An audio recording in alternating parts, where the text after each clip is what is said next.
अस्सलामु अलैकुम वरहमतुल्लाहि वबरकातुहू। मैं शत अब्बास रिजवी एक बार फिर आप सबकी खिदमत में अल नस्र मैरिज ब्यूरो की खिदमत के मद्देनज़र कुछ गुफ्तगू के लिए हाजिर हुआ हूँ। अगर कुरान का जायज़ा लिया जाए तो कुरान ने ज़ौजा की वो अहमियत बयान की है। इसका मतलब ये है कि जब किसी भी घर की तरबियत का मामला आता है, किसी भी घर की सरपरस्ती और परवरिश का मामला आता है, तो कुरान में भी और भी जगह पर औरत के मर्तबे के बारे में बताया गया है।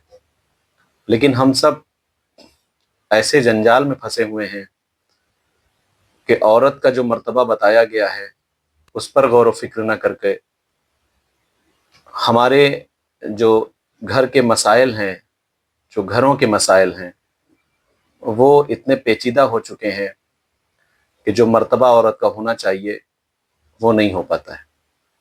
यानी हम खुद उस मर्तबे के काबिल बनना नहीं चाह रहे हैं। वरना औरत का मर्तबा अगर जहाँ परवरिश का नाम आता है, जहाँ तरबियत का नाम आता है, जहाँ भी किसी औलाद की तारीफ़ होती है, किसी बच्चे की तारीफ़ होती है, तो सबसे पहले नाम आता है कि इनकी माँ ने बहुत अच्छी तरबियत की है। तरबियती पहलू में बाप का ज़िक्र बाद में आता है, क्योंकि बाप बाहर के ज़िम्मेदारियों में फंसा रहता है। लेकिन जो घर की तरबियत का मामला जुड़ा होता है वो माँ की पाकीज़गी से जुड़ा होता है, माँ के अखलाक से जुड़ा होता है और माँ के किरदार से जुड़ा होता है।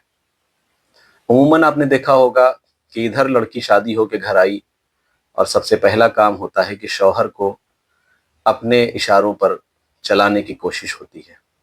पहली चीज़ तो ये है कि पहले आप ये तय कर लीजिए कि आपको रानी बन के रहना है या आपको शौहर को ग़ुलाम बनाने के बाद अपने आप को ग़ुलाम की बीवी कहलाना पसंद होगा। जहाँ तक कोई भी औरत ये नहीं चाहेगी कि अगर हम ज़िंदगी अपने शौहर के साथ बसर कर रहे हैं तो किसी से भी पूछिए तो वो कहेंगी कि हम अपने शौहर की रानी बनना पसंद करेंगे। तो ऐसा क्या होता है कि जब हम शौहर को अपने हिसाब से जब चलाने की कोशिश करते हैं तो यानी वो जो रानी बनने का जो ख्वाब है, जो सपना है, वो हम खुद ही तोड़ दिया करते हैं। ऐसा इसलिए होता है कि जैसे शौहर के ऊपर उसकी किफ़ालत वाजिब होती है, इसी तरह से कुरान में भी ज़ौजा के लिए शौहर की इताअत के लिए कहा गया है। एक ज़ौजा अच्छी वही होती है जो अपने घर में अपने शौहर की इताअत करे और बच्चों की अच्छी तरबियत करे। मुझे उम्मीद है इस पैगाम को आप सब आम करेंगे और इसको ज़्यादा से ज़्यादा शेयर भी करेंगे। अस्सलामु अलैकुम रहमतुल्लाहि व बरकातुहू।